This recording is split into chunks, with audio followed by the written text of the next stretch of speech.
Yo quiero darle la bienvenida ahora a Milagros Salazar. Ella es periodista de investigación, directora y fundadora de Convoca.p, que es un portal que ha venido cubriendo desde hace mucho tiempo todas las incidencias en torno al caso Lavallato, también el Castillo de Arena y todas las mega investigaciones de corrupción que se han desarrollado en Brasil y que han tenido repercusión en nuestro país. ¿Cómo estás, Milagros? Gracias por estar con nosotros. ¿Cómo estás? Muy buenas noches. Gracias por la invitación. Tú has estado presente en Curitiba la semana de los interrogatorios, ¿no? De lunes a viernes, ¿no? Que es el día en que finalmente se pudo entrevistar al ex directivo de OAS, a Leo Piñeiro, quien ha revelado ciertamente información relevante en torno a Susana Villarán, ¿no? Y probablemente también a la línea amarilla, que tiene que ver con el exalcalde Luis Castañeda Locio, pero no se ha sabido mucho, ¿no? Muchos detalles en cuanto a eso. De eso quiero hablar un poco más adelante, pero tú nos podrías ayudar a ordenar cronológicamente todo lo que se ha sabido en torno a los sobornos pagados por Odebrecht respecto al Metro de Lima. Claro que sí. Para poder entender, porque digamos que ustedes también han ido emitiendo información en diferentes momentos que ayudan a armar este rompecabezas. Sí, de hecho el interrogatorio a Jorge Barata, en realidad son 4 días de interrogatorios a Jorge Barata, el ex superintendente de Odebrecht en el Perú, donde los fiscales peruanos le han preguntado a Barata sobre cómo funcionó el esquema y todo el sistema de pagos de sobornos en diversos gobiernos. Ahora, referido al capítulo, digamos, al caso Alan García, lo que Barata señaló en 2 interrogatorios, que fueron el día martes, la semana pasada, y el día miércoles. El primero, en un inicio, confirma los aportes de Odebrecht para la campaña electoral del 2006 de Alan García, donde finalmente él llega al poder, se convierte en el presidente de la República, y luego, ese mismo día, ese martes, relata cómo fueron los pagos para los sobornos para el Metro de Lima. Y ahí confirma los pagos para Jorge Cuba, el ex viceministro de Comunicaciones, donde señala que en el caso del Metro de Lima hubo como 2 niveles de negociaciones y de pagos. Primero como a un nivel técnico, como refiere Barata, que era con Jorge Cuba, el ex viceministro, y luego en paralelo a un nivel político, que ya era tratativas con Nava y con otros funcionarios y gente cercana a Alan García. Respecto a los pagos de sobornos en el gobierno de Alan García, lo que refiere Barata es precisamente al día siguiente, el miércoles, es que los pagos que hizo Odebrecht fueron para garantizar la continuidad de obras como la Interoceánica Sur y la adjudicación de nuevas obras como el Metro de Lima. Entonces, en ese contexto es que cuenta cómo a inicios del gobierno de Alan García empieza a dialogar con Luis Nava, quien era secretario de Palacio de Gobierno y hombre de confianza del expresidente Alan García, y conversan sobre estos pagos, porque en un contexto muy interesante, porque Nava le refiere que ellos conocían que Odebrecht ya había pagado sobornos para el expresidente Alejandro Toledo por la Interoceánica Sur. De acuerdo. En cuanto a los montos, a las cifras, porque Barata ha revelado que pagó 24 millones de dólares por coimas, ¿no? Y para garantizar la continuidad de las obras en el segundo gobierno de García. De los 24 millones, 10 millones, ha dicho Barata, se emplearon en pagos para gestiones, para, digamos, darle formalidad, ¿no? Precisamente a estas coimas. Y los otros 14 millones fueron sobornos pagados, pues, billete sobre billete. Entonces estamos hablando por el Metro de Lima. Sí, del Metro de Lima. Estamos hablando de 14 millones de dólares. Que admite Barata. Que admite Barata. Entonces, de esos 14 millones de dólares, 1.300.000 sabemos que lo recibió Atala, ¿no? Miguel Atala. Luego, 8 millones aparentemente los Cuba. recibió Cuba. Entonces ahí más o menos tenemos 11 millones o 10 millones y pico. ¿Qué pasa con los otros 4 millones de dólares? Porque Nava ha recibido 3 millones, pero esos 3 millones fueron en efectivo. Entonces, No, no. ¿hay un faltante o ahí están los 14 millones? No, en el caso del Metro de Lima estamos hablando de pagos para Cuba y estamos hablando también para otros, digamos, los que conformaron el comité técnico y otros funcionarios que tuvieron intervención, que tuvieron intervención directa en la adjudicación de la obra. En el caso de los pagos a Nava, que son los 3 millones de dólares que tú refieres, hay pagos, una parte en efectivo y otros son pagos a través de una empresa offshore que se crea a nombre precisamente de Atala. Correcto. Y que se hacen los pagos a través de la banca de Andorra. O sea, esos 3 millones... No necesariamente son parte de esos 14 porque lo que dice Barata es que ese pago se hizo, se empezaron a negociar esos pagos casi al inicio del gobierno de Alan García. El caso del metro es posterior, digamos, la adjudicación es poco tiempo después. Y que ese pago que se hace es para garantizar la continuidad de las obras como la interoceánica y luego otros futuros proyectos que iban a venir y que se iba a ejecutar la empresa en el Perú. Si uno revisa en las planillas de pagos de sobornos de Odebrecht, el pago referido a Chalán, que vendría a ser Luis Nava, son pagos que están asociados a la interoceánica, que es la carretera interoceánica sur, tramo 2 y 3, y que según Barata sirvió para poder abrir las puertas de Palacio con el propósito de ejecutar las obras de Odebrecht en el Perú. Claro. Ahora, tú también, Milagros, en su momento hiciste entregas, ¿no?, de investigaciones referidas al castillo de la corrupción, ¿no? Y revelaron a través de Convoca.p que como ejecutivos de Camargo y Correa, ¿no?, también habrían hecho aportes de campaña para la candidatura de Alan García. Bueno, sí, en el caso, estamos hablando aquí ya de otra compañía investigada. Claro, porque no Lavallato, solo es Odebrecht, no son solo es Odebrecht. 7 empresas brasileñas las que han venido operando en el país. La mayoría han conformado el Club de la Construcción, pero de pronto no solamente fue Odebrecht la que hizo aportes, sino también Camargo y Correa, ¿no? ¿Y de qué manera se habría visto beneficiada? Sí, el caso de Camargo Correa es muy interesante. Esta es una constructora brasileña también investigada en el caso Lavallato, no solo aquí en el Perú, sino también en Brasil, porque recordemos que en Brasil son más de 20 empresas que están involucradas en este entramado de corrupción. El caso de Camargo Correa, nosotros hemos identificado pagos de esta compañía a favor del expresidente Alejandro Toledo por la adjudicación de la carretera del tramo 4 de la Interoceánica Sur. Precisamente Barata la semana pasada confirma que el consorcio Intersur, liderado por Camargo Correa, Alejandro Toledo le había pedido interceder ante ese consorcio porque se demoraba en el pago de la coima. Con eso es como que se confirma lo que habíamos revelado en junio del 2015. Luego, o sea, para que entienda un poco el público, Camargo y Correa se consorció con Odebrecht. No, fueron dos consorcios distintos. Hubo un consorcio liderado por Odebrecht para la adjudicación del tramo 2 y 3. Y para el tramo 4 viene Camargo, que se asocia con Queiroz Galbao y Andrade Gutiérrez. Y coincide un poco con la dinámica del Club de la Construcción, que, digamos, se repartían las obras, ¿no? Y bueno, dependiendo del lugar donde operaba la empresa, el monto de inversión y tal, se ruleteaban las obras y entraban por turnos cada uno de los miembros del Club de la Construcción, ¿no?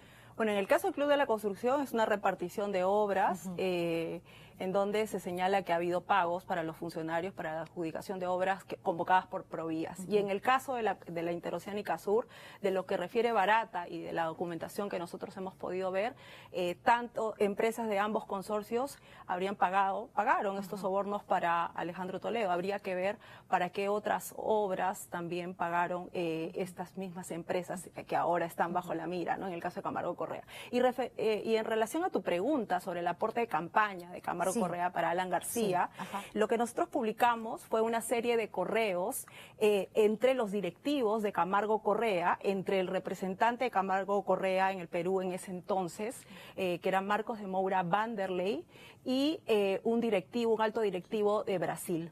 Y ellos lo que señalan era la necesidad de aportar en la campaña del 2006 del expresidente Alan García, porque sabían que Odebrecht ya había aportado. Y en ese contexto es que ellos señalan: no podemos quedar, digamos, mal con el rey, porque lo llamaban de esa forma debido a, como una manera de ¿Llamaban decir... rey a Alan García? Sí, que no podemos quedar mal con el rey. ¿Qué pensará él si es que nosotros no aportamos a su campaña, ¿no? Y entonces refiere que había un enviado que había insistido en ese aporte por parte de gente cercana al partido del APRA para poder aportar en la campaña de 2006. ¿Se tiene una idea de los montos que se aportaron? En los correos no aparecen, pero hay otras anotaciones en otras partes de los documentos donde se señalan diversos montos, ¿no? Ahorita no lo tengo O sea, en la mente, Camargo pero se Correa habla. también tenía como su My Web Day, una cosa así, donde se registraban los pagos. Los pagos. Lo que pasa es que sucede que Camargo Correa había sido investigada en Brasil en el famoso caso Castillo de Arena. Claro. Y entonces la Policía Federal incautó documentos de las oficinas de Camargo Correa y CPU, computadoras, UCB, documentos de la casa de los directivos y de las oficinas. Entre esos documentos estaban las anotaciones de estos pagos de sobornos. Y había un personaje que se encargaba, digamos, así como en el caso de la Caja 2, que habían directivos que se encargaban, en el caso de Odebrecht, de todos estos pagos.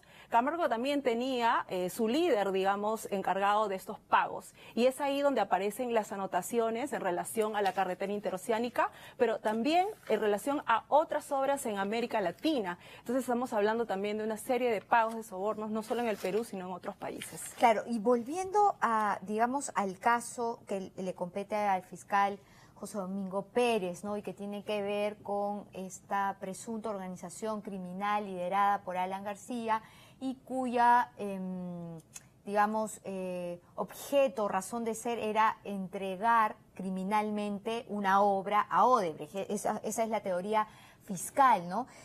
Tenemos hasta el momento la confesión de Miguel Atala, ex vicepresidente de Petroperú. Él es, digamos, el testaferro confeso, según sus propias palabras, de Alan García, pero no tenemos la admisión o la confesión de Luis Nava, ¿no? Para que se cierre el círculo. Por lo tanto, padre, ¿no? Padre, ¿no?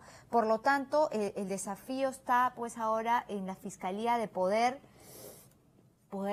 descubrir toda la ruta del dinero y demostrar que finalmente solamente Atala y Nava fueron los receptores, pero no los destinatarios finales. Sí. ¿Cómo cerramos ese círculo? Lo que pasa es que también es interesante porque Atala ha dado fechas, ha mencionado lugares en donde se hacían estas entregas de dinero para Alan García, y va a tener que contribuir con información necesaria para que los fiscales puedan corroborar y verificar también la autenticidad de esos hechos y la información que él está brindando. Y también no hay que olvidar que la propia compañía Odebrecht va a entregar documentación. Está la promesa de la empresa de que va a entregar 4.000 documentos como parte de la homologación del acuerdo de colaboración con el Ministerio Público, y se espera que en esos documentos haya nueva información que hasta ahora no ha salido a la luz. Entonces, digamos que en este entramado de corrupción es muy importante lo que pueda aportar la compañía, porque es la información que viene de adentro, y también los diversos personajes que se están viendo acorralados ante nueva información que está saliendo a la luz. Sí, por ejemplo, lo que se supo también hace poco es que el ministro de Transportes del segundo periodo de García, el procesado ahora mismo Enrique Cornejo, había recibido $15.000 y 2 televisores. O sea, es una información que uno dice, es poco creíble, ¿no? Que un ministro haya puesto, pues, en jaque su propio cargo, por dos televisores. Por dos televisores y por $15,000 que le iban supuestamente a servir para pagar 6 meses de renta de su departamento o la cuota de la hipoteca, ¿no? ¿Es creíble esa información o ahí se está administrando de a pocos, la verdad? Uno sabe que cuando recoge digamos, estas versiones, estas declaraciones, uno tiene que tratar esa información con la suficiente rigurosidad y sospecha también para poder chequear, ¿no? Porque recordemos que ahora estamos en 2019 y está saliendo esta información de a pocos a la luz, pero recuerdo que en Convoca lo entrevistamos a Enrique Cornejo por este tema en el 2015. Y él defendió las medidas legales. Por ¿no? supuesto. ¿Qué decía exactamente? Y él defendió y además dio una respuesta como: yo estaría en la cárcel o detenido si es que yo hubiera hecho algo irregular. Eso fue en el 2015, estamos en 2019.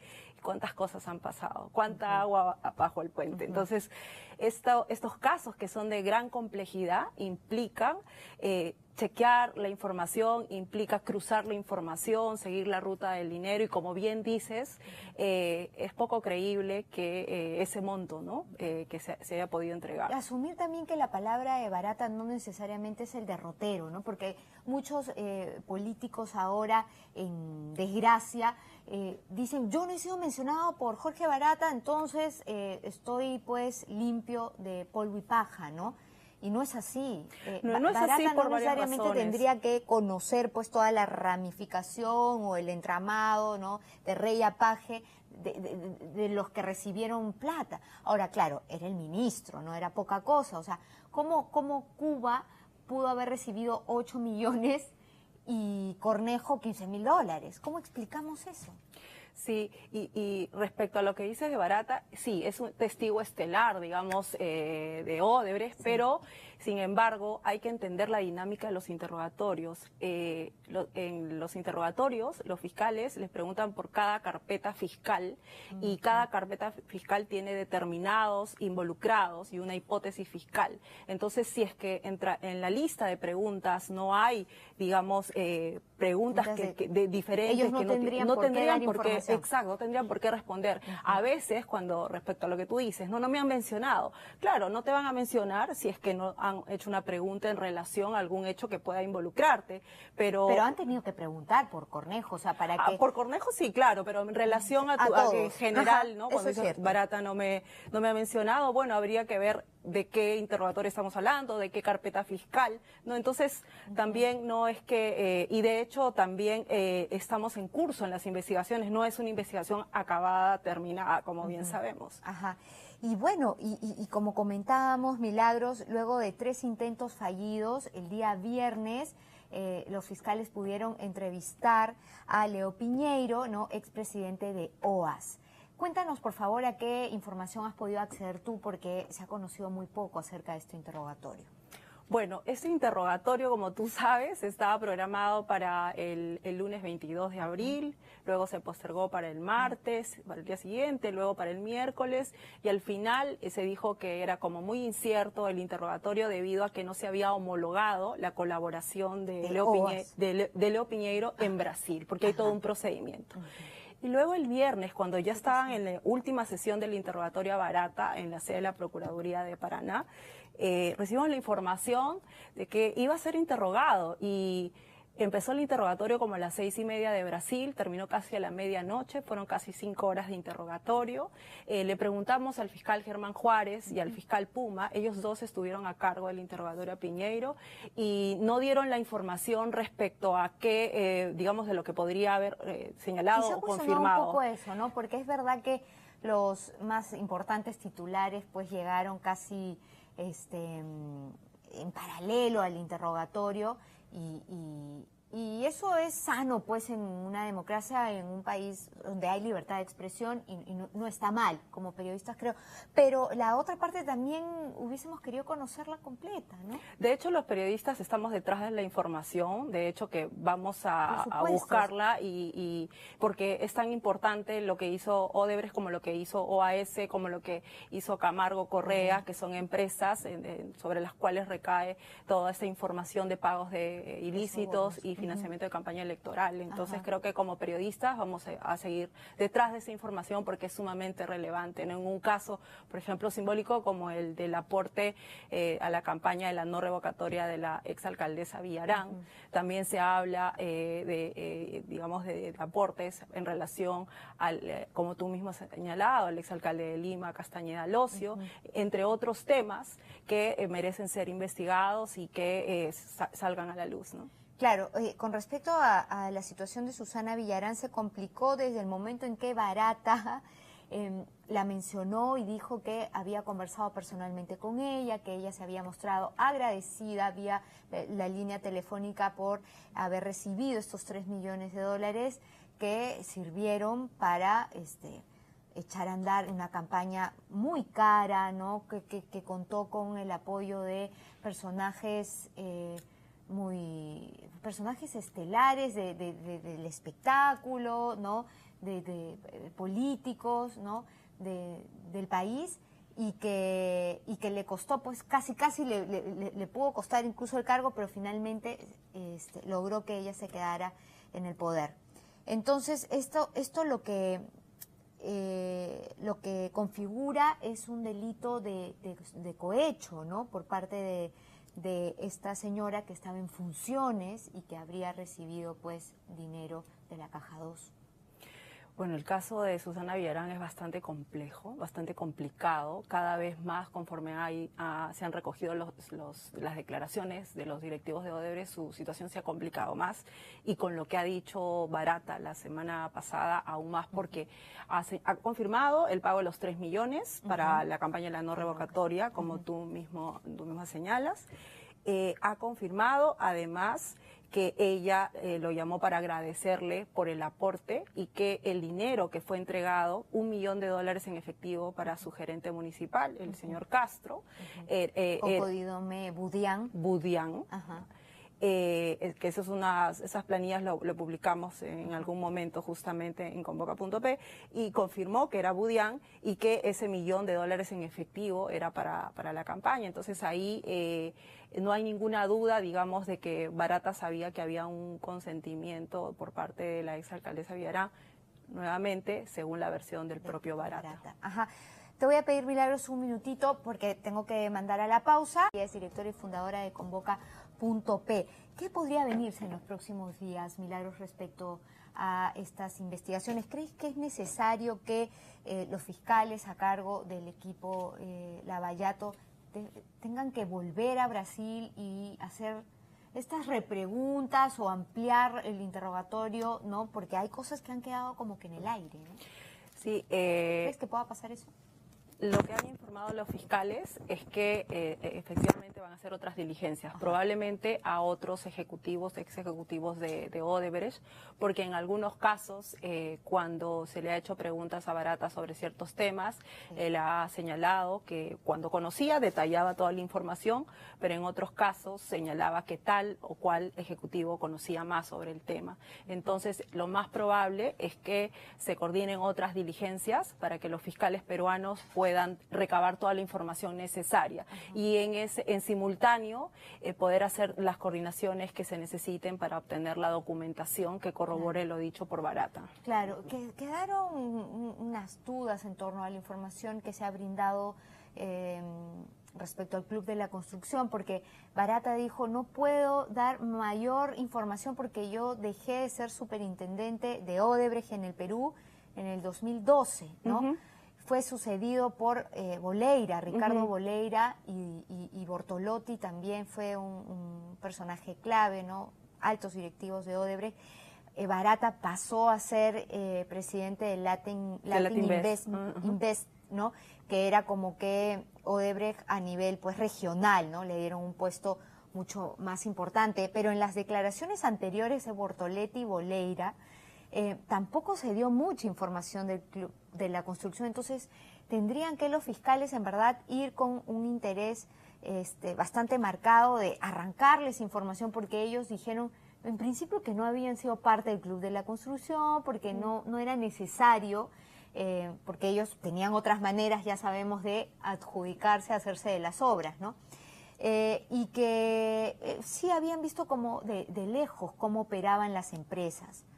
Entonces, si esta es la información, la media verdad o la verdad que manejan los directivos, no hay muchas esperanzas de que sepamos realmente así a detalle cómo funcionaron estas constructoras, si es que además tuvieron que, digamos, sobornar a congresistas, a otros presidentes regionales, ¿no? Alcaldes, porque también sería bueno saber qué congresistas se prestaron, pues, a ser parte de este entramado de corrupción.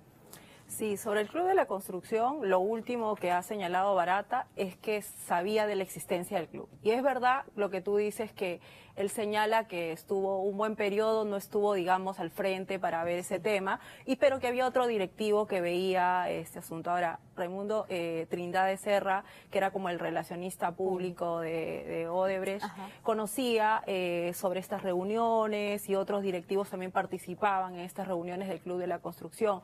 Lo que pasa es que Barata señala que él no estaba como muy de acuerdo en que Odebrecht participe en el club, porque le parecían que eran obras de montos muy pequeños y que ellos en verdad iban para obras más grandes, lo cual es cierto si uno compara los montos del valor de los proyectos, ¿no? Pero se acudían a las reuniones, recuerdo que eso lo ha confesado. Eso sí, ha confirmado y ha dicho cuáles son los directivos que representaban a Odebrecht en estas reuniones. Sí. Pero también es interesante saber que ya otros directivos de Odebrecht han confirmado quiénes integraban el club, la lista de compañías, entre ellas Graña y Montero y otras empresas también brasileñas, y creo que ahí a partir de eso se puede jalar para poder de repente cerrar otros acuerdos de colaboración. Muy bien, Milagros, gracias por haber estado con nosotros en el programa. Esperamos tenerte en otro momento aquí con nosotros para que nos des más detalles en torno a esta mega investigación que sí nos ha traído muchos detalles acerca de cómo funcionaba este entramado de corrupción con Odebrecht a la cabeza. Pero ya conoceremos más detalles más adelante. Gracias por estar aquí.